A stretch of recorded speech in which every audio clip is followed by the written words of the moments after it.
Na ni wakati wa kipindi Aushi, kipindi cha Zumari, ambapo kwa leo Zumari la pulizwa maeneo ya Mikocheni hapa jijini Dar es Salaam, ambapo hapa leo tumebahatika kukutana na mwanamama mkongwe katika siasa na uongozi serikalini. Aliwahi kushika nafasi mbalimbali za uongozi. Aliwahi kuwa naibu waziri wa viwanda na biashara, nafasi yake ya mwisho hii kuiongoza, na nafasi nyingine kadhaa. Je, ni nani huyu? Nekualika naitwa Jaafari Mponda. Karibu tuwe sote tangu mwanzo wa kipindi hiki mpaka mwisho. Mwalimu Nyerere. Sanjari na kuongoza kama naibu waziri wa viwanda na biashara, lakini pia aliwahi kuwa naibu waziri wa ardhi, nyumba na maendeleo ya makazi. Alikuwa mbunge huyo wa jimbo la Kawe kwa miaka 10 mfululizo, lakini pia aliwahi kuwa mbunge wa viti maalum, bila kusahau nafasi yake ya ukuu wa wilaya, na aliziongoza wilaya 2 kwa ujumla. Je, ni zipi hizo kwa ujumla? Zumari linahusika kwa leo, naye si mwingine bali ni Rita Mlaki. Ndio tuko naye hapa. Mama Rita Mlaki, furaha kubwa hakika leo. Nashukuru sana. Habari za Mikocheni? Nzuri. Baba yangu hajambo? Lakini hajambo sana, maana miaka mingi imepita kwa hakika. Ndio tunawasiliana. Ndugu yetu mheshimiwa yetu najua yupo, kwa maana mwanao yupo mstahiki meya wa Ubungo. Hongera sana. Asante sana. Hivi ni yeye katika familia ambaye amefuata nyayo zako au wapo wengine? Hapana, na watoto 3. Mmoja ni injinia, ana kampuni yake, mwingine ni mfanyi biashara, na mwingine ni ndo huyo mwanasiasa. Okay. Amependa siasa, kufuata nyayo, na alipenda tangu yuko mdogo. Alikuwa akinisindikiza kwenye kampeni, akisikiliza ninavyohutubia, basi naye akapenda kuwa mwanasiasa. Okay. Unasema maji hufuata mkondo. Na huyu akajikuta anakuja katika zile nyayo zako kwa ujumla. Vema sana. Basi nikaona leo nifike nizungumze nawe, japo katika kipindi chetu cha awali tulisikia mengi kuhusu historia yako, kuzaliwa kwako na namna ambavyo uliingia kwenye siasa.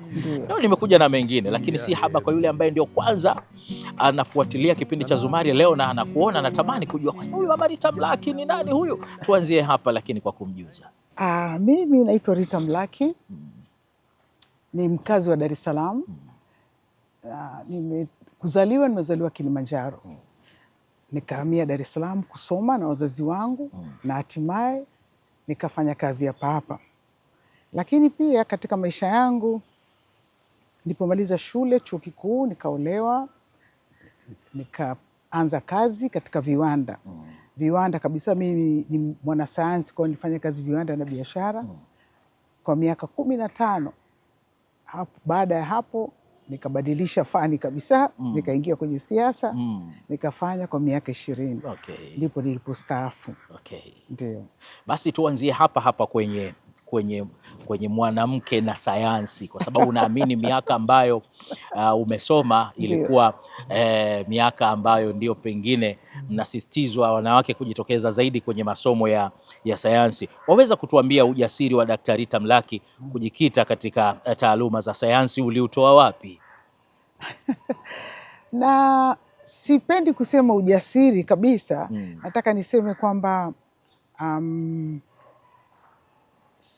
wala sisemi uthubutu, kwa sababu kuingia katika sayansi kunatokana na jinsi ulivyo wewe mwenyewe, nikiwa na maana akili yako ilivyo na uwezo wako. Zaidi nitumie uwezo. Kwa hiyo unaweza kuwa una uwezo wa kuelewa hesabu zaidi, kuelewa sayansi zaidi, masomo ya sayansi, na ukashindwa kuelewa historia.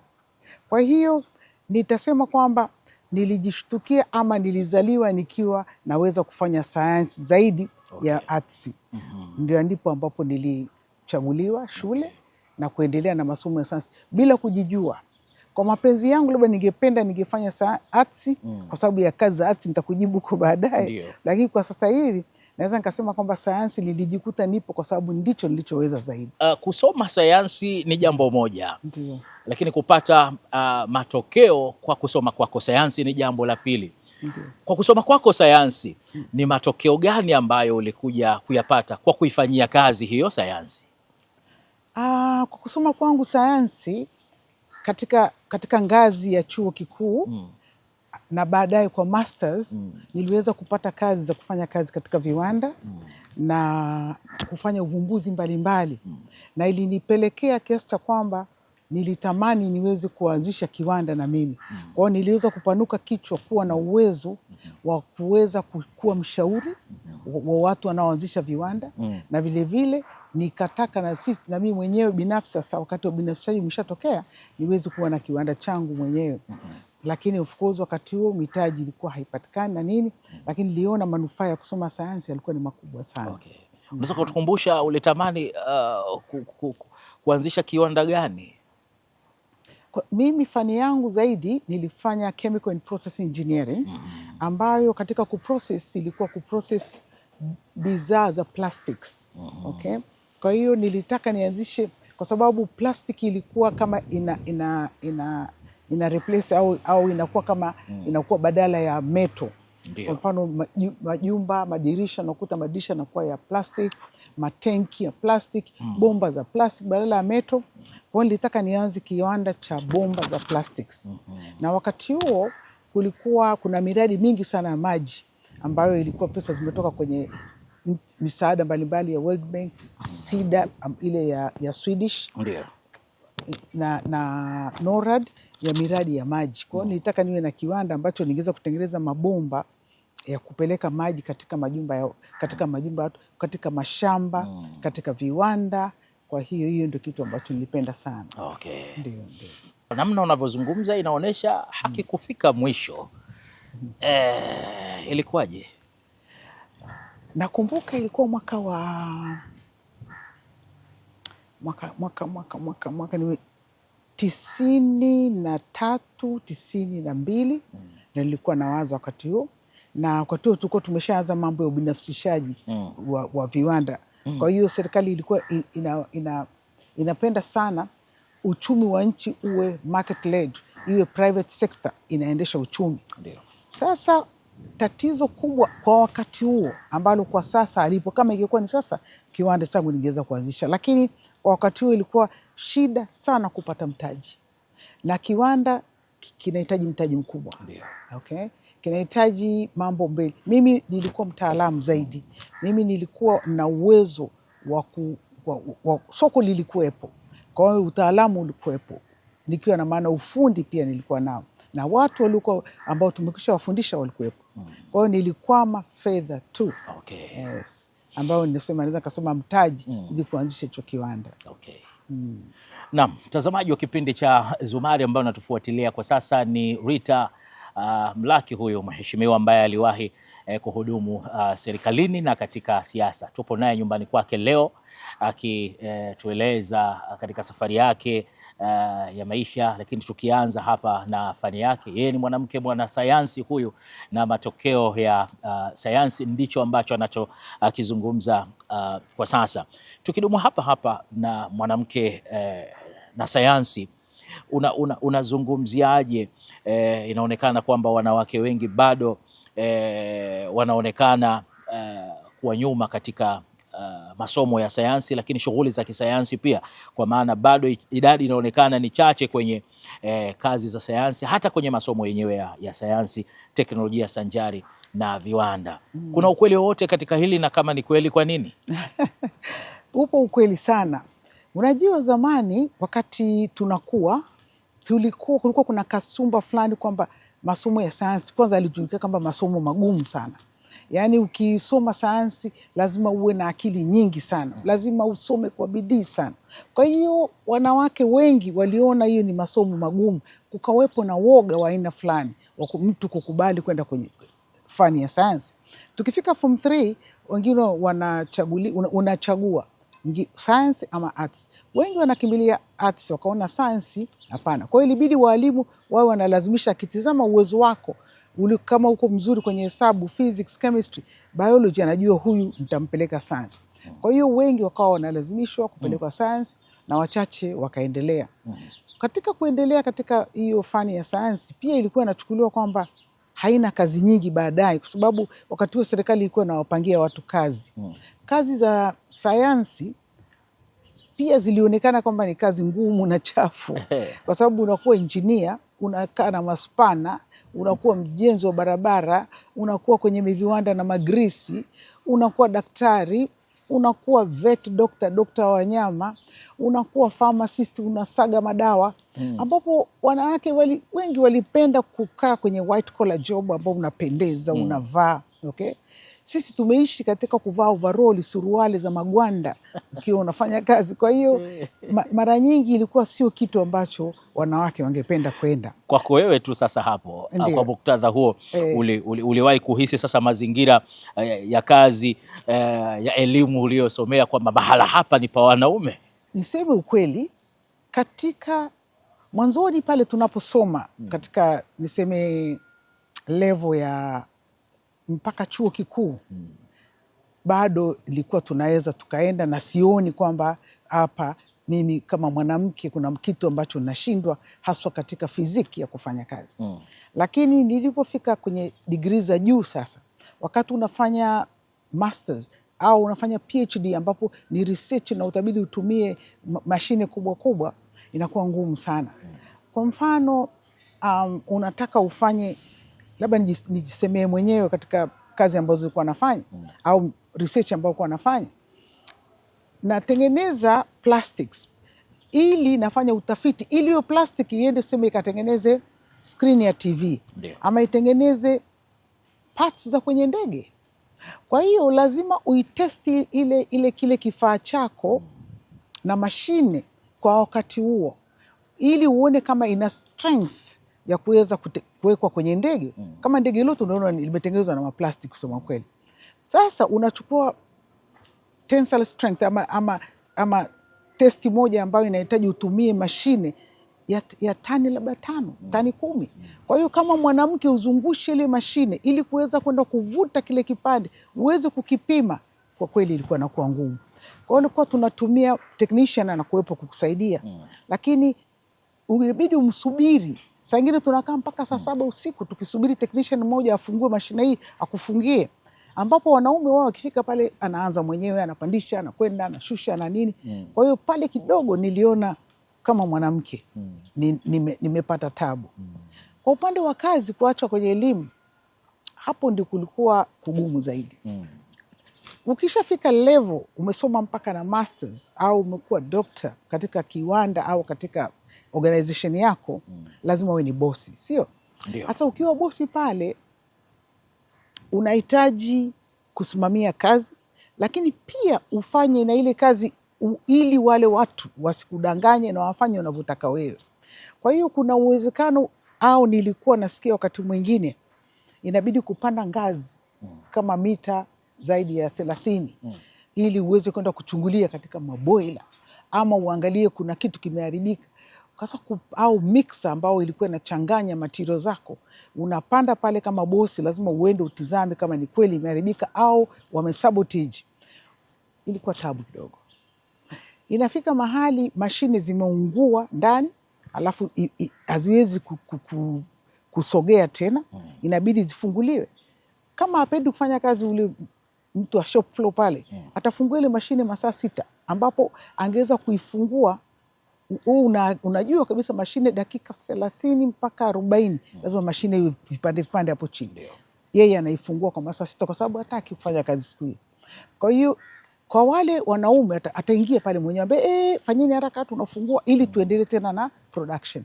Kwa hiyo pale mimi kama mwanamke nashindwa kushika ile spana. Mwisho na mtu anabadilisha tairi, basi nishike pale nibadilishe, au nibadilishe mold kama ya kutengeneza chupa ambayo inawekwa namna hii. Sasa natakiwa nifungue ile mashine, niweke huku, nitengeneze, nibadilishe pale. Pale nilikuwa nashindwa, lakini natumia technician, lakini ningependa kama mimi bosi nifanye ili nimwelekeze ule afanye.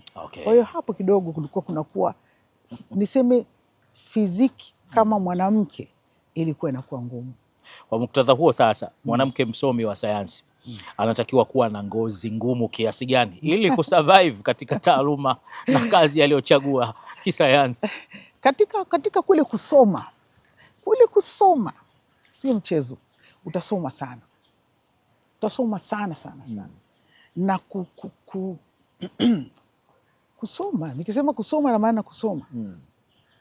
Utaandika, utafanya research, utafiti mbalimbali utafanya. Ngozi itakuwa ngumu tu. Yaani pale pale utakuwa ngumu. Na vile vile kwa kuwa mimi nasema, kwa kuwa ni kitu unakipenda na unakijua sana. Sidhani kwamba unahitaji uwe na msuli na ngozi ngumu ili uweze kuingia pale. Wewe kama umeweza kufanya sayansi, ile kitu utaifanya tu kwa ngozi ile ile ulionayo. Okay. Yes. Vizuri sana. Tugeukie kwenye siasa kidogo. Kuna kauli kule mtaani, mimi binafsi siipendi, lakini ndio wanasema hivyo kwamba siasa ni mchezo mchafu.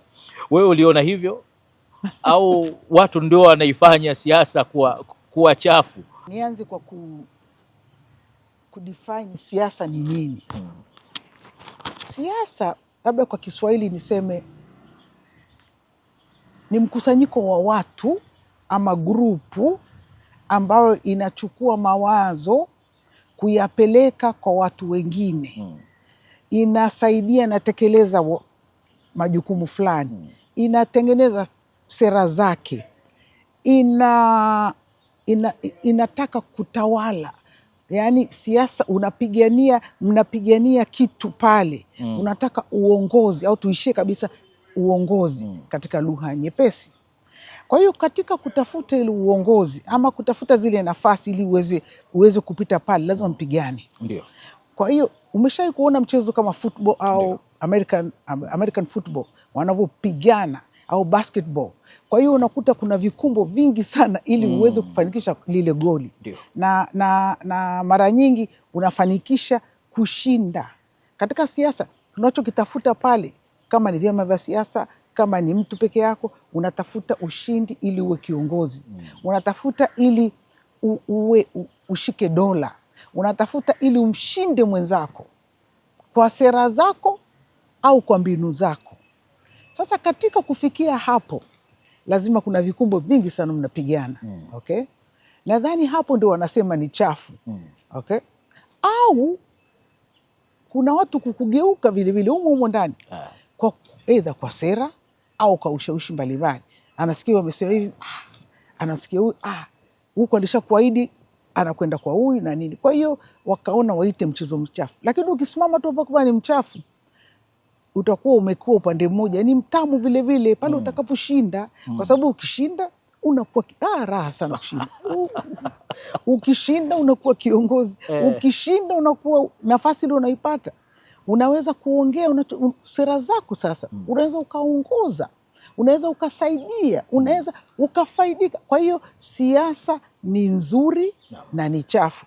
Labda tuipe jina lingine hapo katika siasa. Singependa iitwe mchezo mchafu. Ningependa iitwe tricky. Au tricky kwa Kiswahili ni kama kitu fulani ambacho sisemi kigumu, lakini kinahitaji maarifa fulani na ujanja fulani kuweza kukifanya. Kwenye mpira kule wanasema mpira una matokeo matatu. Matokeo hayo sina shaka ni maarufu, yanajulikana. Lakini kwenye siasa kuna matokeo mawili ukiingia kwenye kinyang'anyiro cha kugombea uongozi. Ushinde ushindwe. Bas, hamna draw. Hakuna draw. Sasa ukishindwa ndio hapo unaanza na maumivu yale, mikuumia kote huko, ndio hii siasa. Kabisa. Hapo unaita mchafu. Lakini ukishinda, siasa mchezo mzuri sana. Sawa, Mama Rita Mlaki, uliwahi kuwa mkuu wa wilaya kati ya mwaka 1995 mpaka mwaka 2000 na katika wilaya 2 tofauti. Pengine nafasi zako za uongozi zilianzia hapa. Nyota yako ya uongozi ilianzia hapa kwenye ukuu wa wilaya, kwenye nafasi za serikalini. Zinatajwa wilaya 2 tofauti hapa, ilikuwaje? Ni utaratibu wa kawaida kwamba ukikaa kwenye wilaya kwa kipindi fulani, unaweza ukahamishwa ukapelekwa wilaya nyingine, na kama umeona rishafu zinafanyika sana. Kwa hiyo Mheshimiwa Rais anaweza akakupeleka labda ukasaidie kazi fulani kule, au labda hapo ulipo pameharibika, ungetakiwa mtu mwingine mwenye uwezo zaidi yako, au umepazoea sana, labda ukajikuta kuna mambo ambayo labda sio ya kawaida, lakini mara nyingi uhamisho unasaidia katika utendaji wa kazi. Hayati Benjamin Mkapa ndiye aliona kwamba hii nyota inaweza kunisaidia kuanzia ngazi ya wilaya. Kwako ilikuwa ni mapokezi ya namna gani? Niseme ukweli, mimi kama ulivyoanza, mimi ni mwanasayansi. Okay? Na wanasayansi wengi ni watu wa straight wa matokeo. Ukifanya kitu, yani nasema ni kama hesabu 1 na 1 ni 2. Okay? Nikichanganya sulfuric acid plus let's say water or hydrochloride nitapata hiki. Nikifanya yani inatokea kabisa pale kwamba ni unachanganya hiki unapata hiki. Sasa mimi sasa kutoka pale ni kama brain yangu ilikuwa upande huu iko kwenye sayansi na huku ikageuka kabisa ikajifuta, nikaenda ya pili ya siasa. Na nikaipenda sana. Nisikudanganye, nilipenda, nilikuwa na shauku ya kutaka mahali ambako nitafanya maamuzi, mahali ambako nitaweza kuinfluence ama kusaidia kwenye mambo ya sera za nchi. Nilifika mahali ambapo ndicho nilichotaka. Kwa nilipokea vizuri sana. Nikajua hapa ndo mwanzo wangu wa kuenda katika ngazi za uongozi. Unakumbuka, na kwa faida mtazamaji wetu, ni wilaya gani ambayo ulianza kwaya kuiongoza? Kinondoni. Baada ya hapo ndo nikaenda Kibaha. Ukaenda Kibaha kwa muda mfupi sana. Okay. Kwenye uongozi wako serikalini kwa ujumla, kwa nafasi hizi ambazo tumezitaja hapa, ni jambo gani ambalo unajivunia kwalo? Unajua, Mungu anapokupa uongozi anakupa kwa sababu maalum, na unapomaliza lazima ujiulize, hivi katika ile uongozi nilifanya nini? Ndio. Mimi katika ubunge nakumbuka vichache. Tumefanya mengi, of course tukishirikiana na wananchi na serikali, lakini yale ambayo personal umetia initiative ama umetia nguvu yako ndio ambayo nayakumbuka sana. Kuna wakati kulikuwa kuna matatizo sana ya zahanati za mama na watoto. Kwa hiyo wamama walikuwa wanaweza wakaondoka wajawazito wanakwenda kujifungua, anatoka kijiji kinaitwa Nyakasangwe au Madale au Mbopo, anakuja kujifungulia Mwananyamala au Muhimbili. Hapo katikati palikuwa panaweza pakatokea vifo. Niliona ni jukumu langu mimi nitafute kila njia tuweze kuwa na zahanati kule kule waliko. Kwa hiyo kitu cha kwanza ambacho nilifanya, na namshukuru Mungu sana kwamba niliweza kufanya, niliandika mradi, nikaenda kuomba pesa ubalozi wa Japan kupitia JICA, wakatusaidia, tukaweza kujenga zahanati 3 Mbopo, Nyakasangwe pamoja, Mbopo na Madale pamoja na nyingine Kunduchi.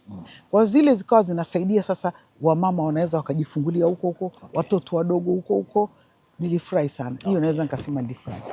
Kingine katika ubunge ilikuwa barabara. Barabara zilikuwa tunapewa barabara kwa kufuatana na budget na za hapa katika majimbo yetu. Hii barabara ya chini hapa kuanzia hapa Kawe roundabout kwenda mpaka kule Afrikana ilikuwa hakupitiki kabisa huko. Matches kuna barabara lakini madaraja hapo, mito ipo, hakuna madaraja, na huku watu wanapita wengi na watu wanaishi sana maeneo hayo. Kwa hiyo niliweza kufanya mpango na kuomba fedha zingine ambazo tulijua kuna fedha zipo mahali au ambazo katika budget za shule fulani ziwe relocated, tuweze kupewa sisi kwa udharura kabisa kujenga hii barabara chini. Kwa hiyo ninapopita hapo na watu wanapita, na nashukuru wanakumbuka, wanasema hii barabara kama sio Rita Mlaki tusingejengewa. Kwa sasa hii ni barabara moja wapo nzuri sana na kiungo. Hiyo ni kwa upande wa ubunge.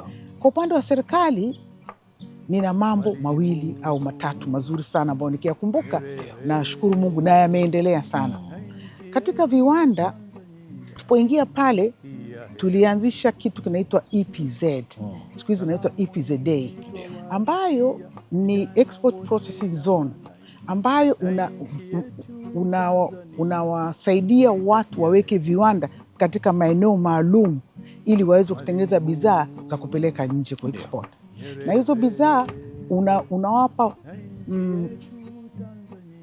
incentive mbalimbali za kuwasaidia ili watu wakubali kufanya hizo kazi.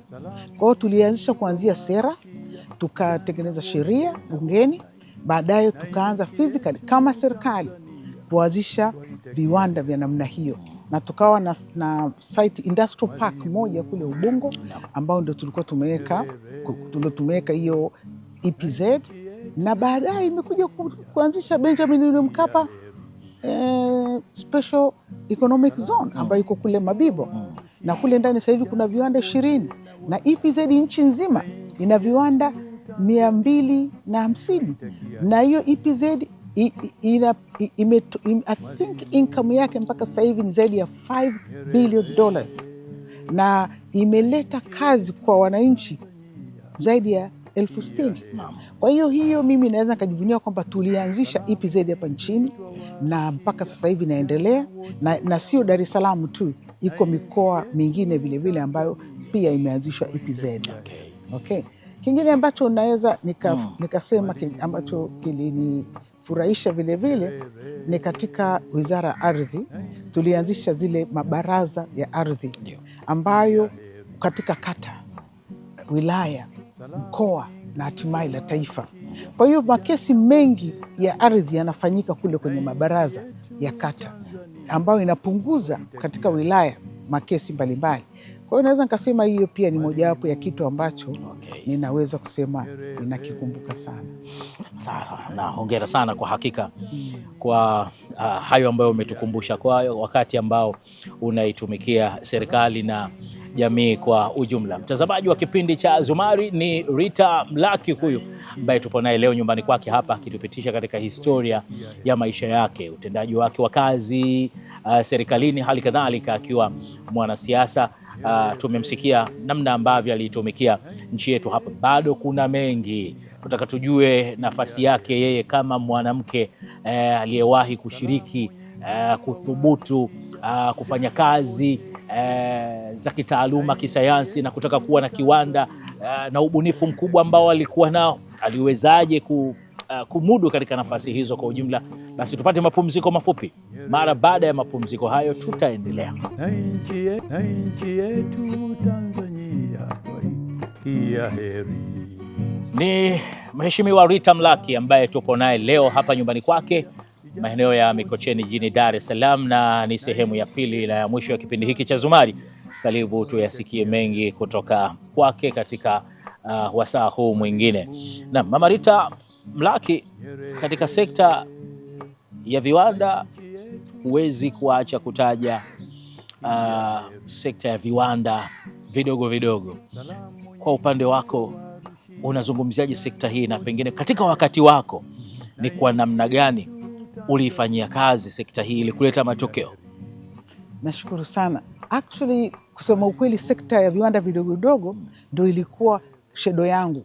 Wakati mko wizarani, waziri anakupa kazi, anaamua hii wewe utafanya, au anakuachia na wewe anafanya hii. Mimi nilipewa sekta ya viwanda vidogo vidogo na niliipenda sana. Sekta ya viwanda vidogo vidogo tulichokifanya cha kwanza, tuliboresha ile sera, ilikuwa SME policy. Alafu tukaipitisha ikawa sheria. Na tuliamua direct, kwa sababu 95% ya biashara za nchini ni za sekta ya viwanda vidogo vidogo pamoja na business ndogo ndogo. Kwa hiyo tulichokifanya, tulianzisha kila mkoa tulikuwa kuna maofisi za SIDO, lakini pale pale tulianzisha cluster za kuanzisha viwanda vidogo vidogo pale. Alafu kama serikali tukachukua wataalamu kila mkoa, tukapeleka mikoa 20 kila mkoa wataalamu. Alafu wale wataalamu wakawa wanawafundisha wale wananchi, haswa wanawake na vijana, biashara ndogo ndogo za ujasiriamali kama kusindika mazao, mikeka, carpenter, zote zile ambazo ni ndogo ndogo.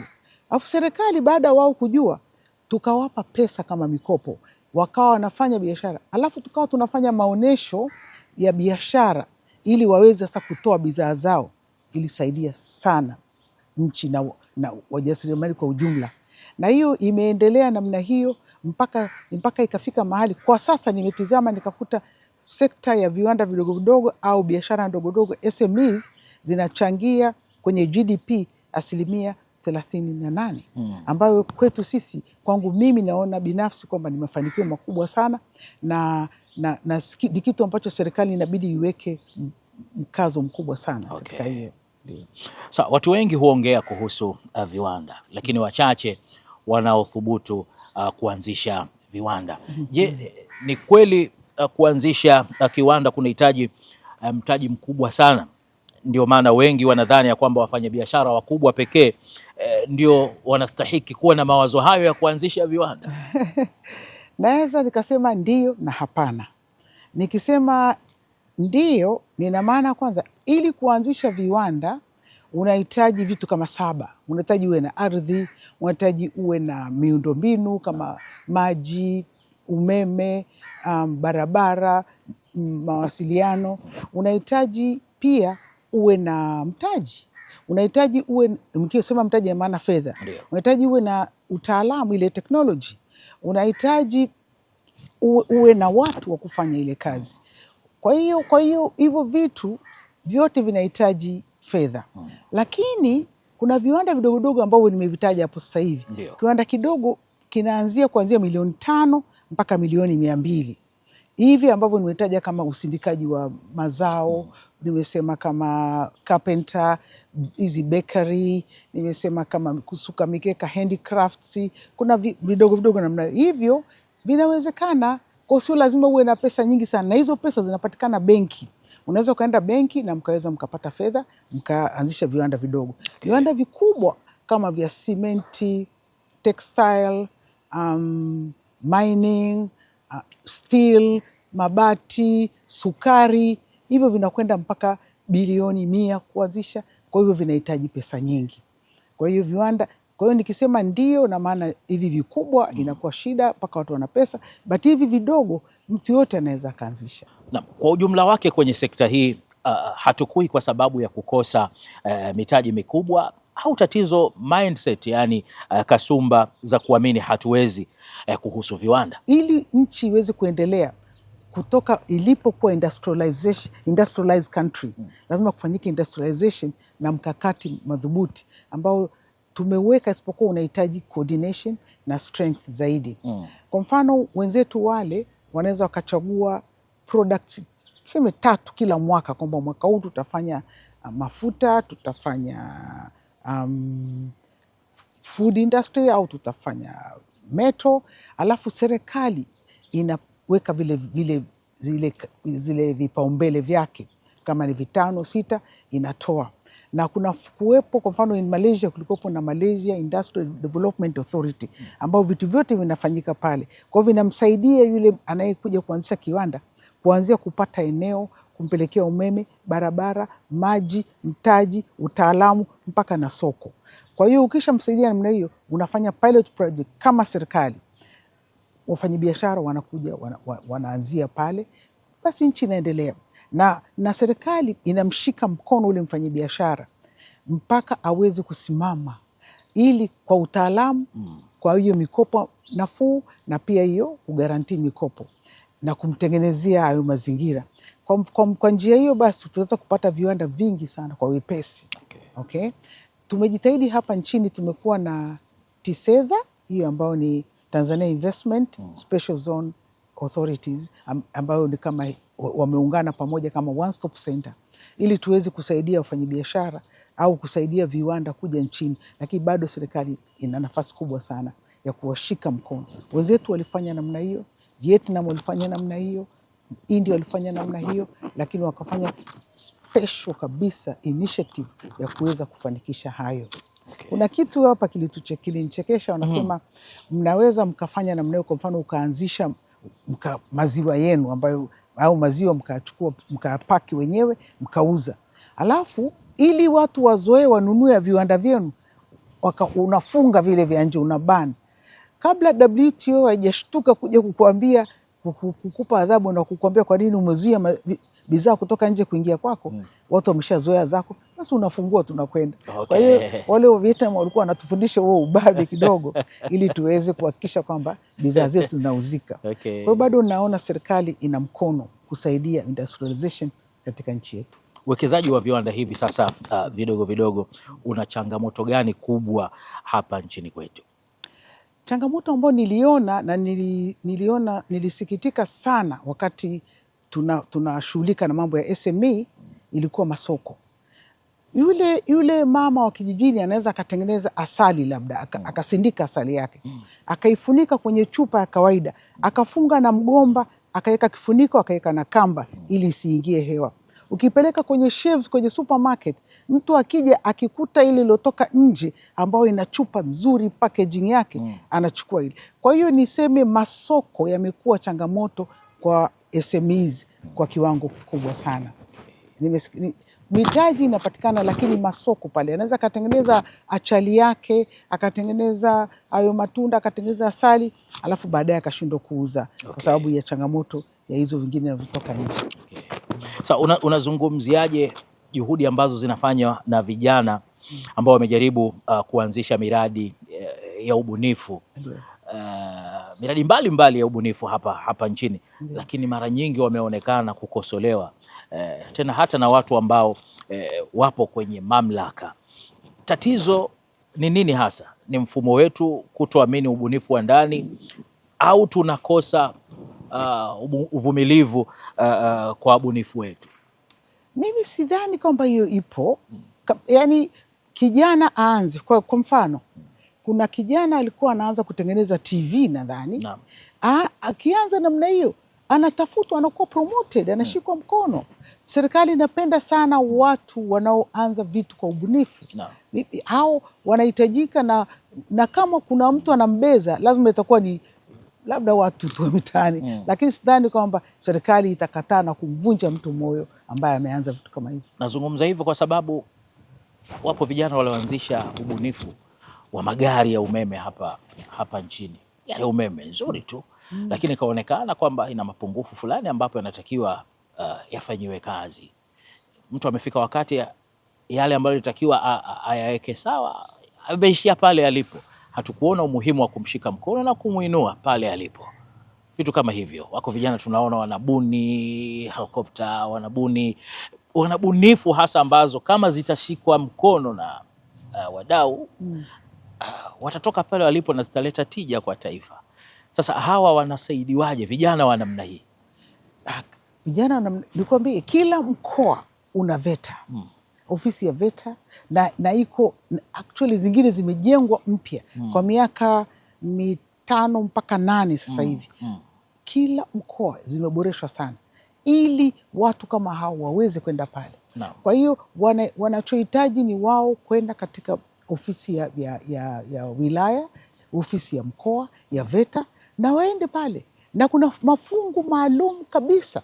Na ukisoma, samahani lakini napenda nielezee, ukisoma ilani ya uchaguzi ya chama chetu, utaona kabisa wabunifu, serikali iko tayari kuwashika mkono, na kuna fedha ambazo zinatengwa kwa ajili ya watu kama hao katika wilaya zao, zaidi katika halmashauri, kwa sababu ndipo walipo wengi.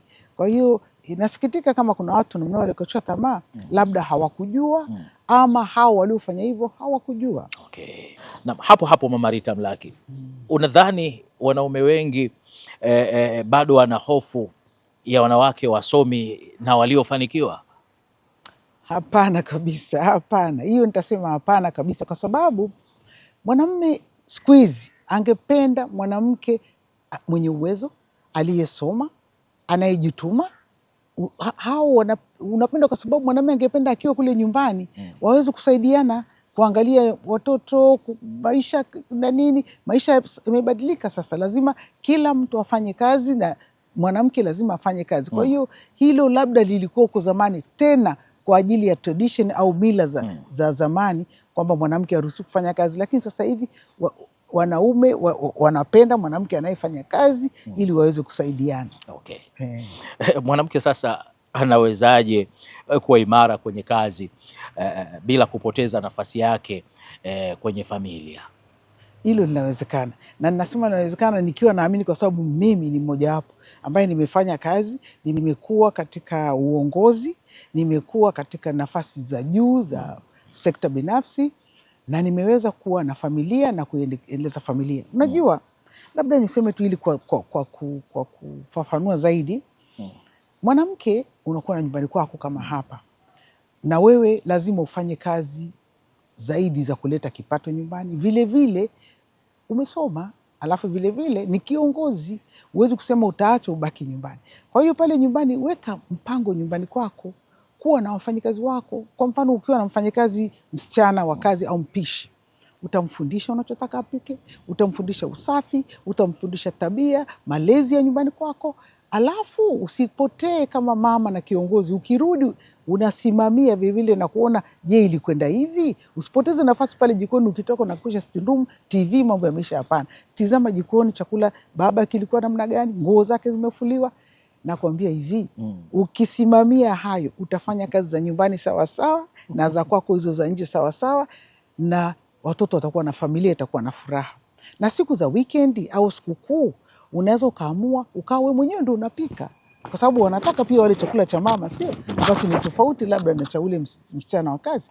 Kwa hiyo uwezekano upo kabisa, na nimefanya hivyo kwa miaka yote 47. Nimeolewa mimi kwa miaka 47 na watoto 3 na wamekuwa wakubwa, wamekwisha ondoka nyumbani.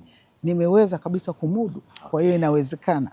Mheshimiwa Mlaki, kuna dhana kwamba mwanaume akipata nafasi kubwa hufikiria kumpata mwanamke wa kujenga naye maisha, lakini mwanamke akipata nafasi hufikiria namna anavyoweza kuishi mwenyewe. Kwa uzoefu wako, dhana hii ina ukweli wowote? Haina ukweli kabisa. Tena mimi naona kama mmefanya vice versa. Kwa sababu mwanamke akipata anataka ndio apate familia, awe complete kabisa, awe na mume wake, awe na watoto wake. Unaona ili ndio maisha sasa hayo. Na amani, furaha inakuja pale anakuwa na familia yake. Sitaki kumsemea mwanamume kwamba yeye akipata anaoa mke mwingine, lakini hapana, isipokuwa mwanamke sana sana angependa akipata awe na familia yake, na hiyo familia aweze kuiangalia vizuri, aweze kuwaongoza. Lakini pale inapotokea, nadhani ndipo imeleta mushkili mpaka watu wanawaza hivyo. Inapotokea pale sasa anakuwa abused ama anapigwa na yule mwanamume, anafukuzwa, anafanyiwa unyanyasaji, anafanywa nini, na huko ana uwezo pale, anaona kwa amani yangu labda ningeishi peke yangu. Lakini kama pale nyumbani mnakaa na amani na nini, wanawake angependa kuwa na familia zao. Nini unachokiona kwa wanawake wa kizazi hiki ambacho wewe binafsi unasema watoto wa kike wanafurahisha sasa? Kusema ukweli, ambacho nimekiona, wana uthubutu mkubwa sana. Wana uthubutu kuliko sisi tulivyokuwa zamani. Wana ubunifu. Wanaweza wakaamua kwamba mimi nataka kutengeneza tuseme kipodozi fulani. Anakwenda bwana mpaka Ufaransa, mpaka China, anakitengeneza, analeta hapa, anauza. Na anaweza kaamua mimi nataka kufanya biashara hii, ama naanzisha show. Anaanzisha show kabisa, inakuwa talk show. Kwa hiyo mimi nawaona kizazi cha sasa kimefunguka zaidi na ubunifu. Alafu ila wako pia wanaweza wakafanya maamuzi mazito. Kuvunja ndoa kwake anaweza akafanya bila kujali, au akaacha kazi, alikuwa ameajiriwa mahali akasema sitaki tena kazi. Kwa hiyo pia wako wabunifu, lakini pia hawawezi kuvumilia kama sisi. Kwa upande wa pili sasa, hapo kipi ambacho kwa wanawake wa zama hizi kinakutia wasiwasi? Kusema ukweli, kwa sababu nawaona either niseme wanakosa uvumilivu, au niseme wanafikiria faster zaidi, kwa sababu ndoa nyingi sana zinavunjika za watoto wa siku hizi. Wanakaa muda mfupi, wanashindwana, zinavunjika. Alafu wakikasirishwa kidogo wanaondoka. Wanakuwa zaidi, niseme wanakuwa wanapenda kuwa huru zaidi kuliko sisi wa zamani ambao tulikuwa wavumilivu na tungependa zaidi kukaa, au sio kwamba tutaki uhuru wetu, lakini tulikuwa zaidi tumelelewa ya kukaa na kuvumilia na kusubiri. Sasa hivi labda neno rahisi ni kwamba hawawezi kusubiri sana. Ndio. Sawa, basi moja kwa moja hivi sasa tusikie maoni yako kwa kina kuhusu masuala ya elimu sanjari na mustakabali wa nchi. Kwa kuanza na kama mwanataaluma, tunafahamu mwanasayansi uliobobea pia, unadhani wanataaluma hasa wanasayansi wanatumika sawa sawa au bado mahali hivi hapajakaa sawa na kunatia wasiwasi? Mimi nadhani wanatumika sawa sawa. Na kwa vile teknoloji imeendelea sana kwa sasa, huwezi kumchukua mtu ambaye ana taaluma umweke katika sehemu ambayo haiwezi. Nimeona hata katika vyombo vya maamuzi wanavyoteuliwa watu wanateuliwa wa sekta fulani kwa taaluma aliyosomea. Kwa mfano mahali kama TAFORI au huko misitu, unakuta mahali kama viwanda au unakuta mahospitali, lazima anakuwepo mtu wa taaluma ile. Kwa hiyo wana taaluma, na vile tunavyo wachache tunazidi, nadhani wanatumika vizuri sana kwa nchi. Kumekuwa na tafiti nyingi ambazo zimekuwa zikifanywa na wasomi wa vyuo vikuu, lakini ni kama vile nyingi zinasalia tu kwenye makabati. Nini hasa inakuwa changamoto ambazo basi zinahusu sasa tafiti hizo kubaki makabatini tu, wakati tunaona wengine wakifanya tafiti na zikiendelea kushamiri hizo tafiti zao kwa kufanyiwa kazi? Shida inakuwa wapi hasa? Huo ni ukweli na ni kitu hata mimi kiliwahi kunisumbua sana. Kuna tafiti zinafanywa, kwa mfano kwa kipindi chetu sisi kuna institution inaitwa ESRF ambayo ni Economic and Social Research Foundation, ESRF. Wale wanafanya utafiti wa kutizama nini kwa mfano katika viwanda ambazo nchi inaweza ikafanya, na wanakuwa finance na mashirika mbalimbali ya Umoja wa Mataifa.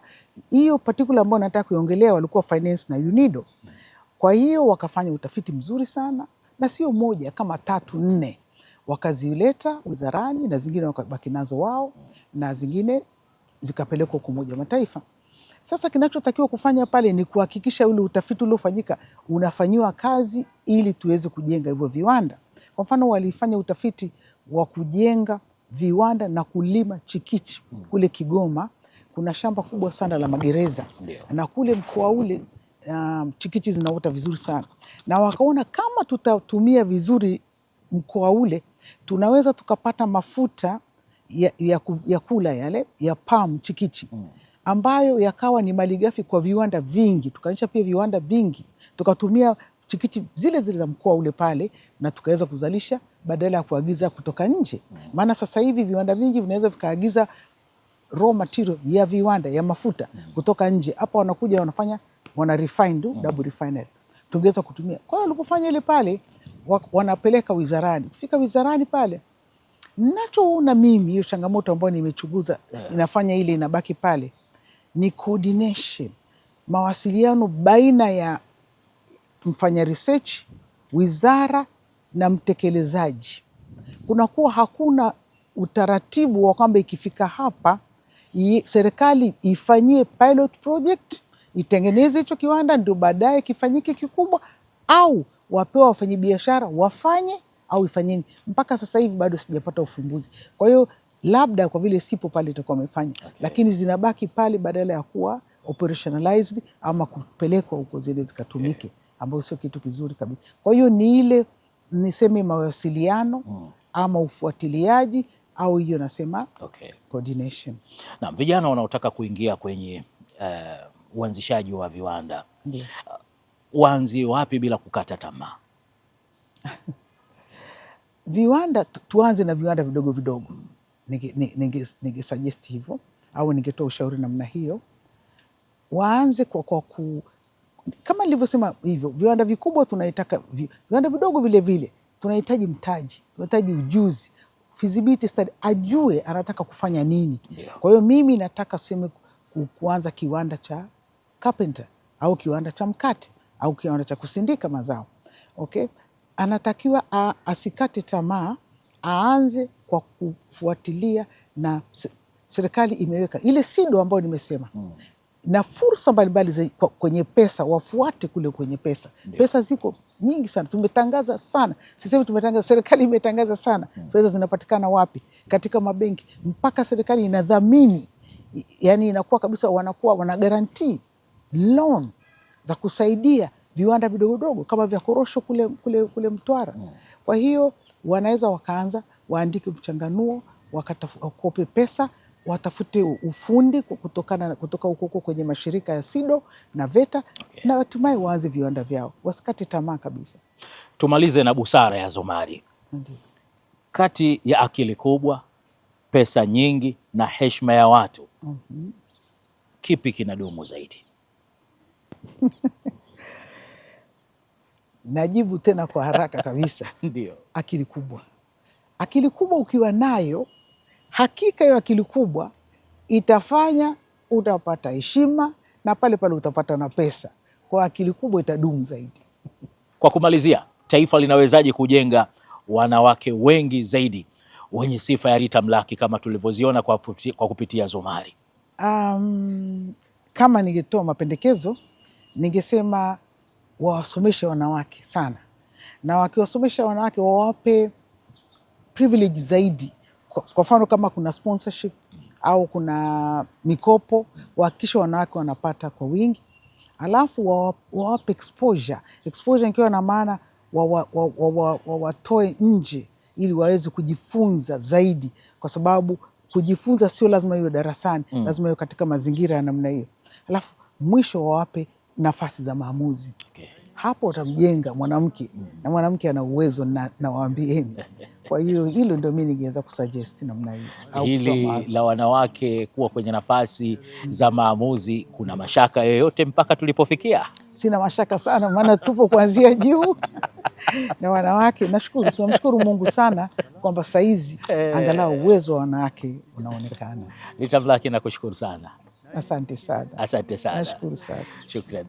Na mtazamaji wa kipindi cha Zumari, ni Rita Mlaki huyu ambaye tumedumu naye kwa takribani saa nzima ya Zumari leo, akitueleza mengi kuhusu taaluma yake, lakini kubwa namna ambavyo ameitumikia nchi yetu katika kada mbalimbali za uongozi, tangu alipokuwa mkuu wa wilaya, alipokuwa mbunge, lakini baadaye serikali ikamwamini na kuwa waziri, na alihudumu mwanzo kabisa kama naibu waziri katika Wizara ya Ardhi, Nyumba na Maendeleo ya Makazi pale mwaka 2005 mpaka 2008. Hali kadhalika aliwahi kuwa naibu waziri wa viwanda na biashara, ambapo leo kwenye Zumari tulichagua eneo hili na kudumu na mengi zaidi. Nitakuwa mwizi wa fadhila na mkosefu wa shukurani endapo tutasahau kusema asante kwa wote wale ambao wametuwezesha sisi kuwepo hapa leo kwa Zumari hili lililokuwa la kipekee na la aina yake, na nakusiendeleza busara zako kwa kuitazama UTV,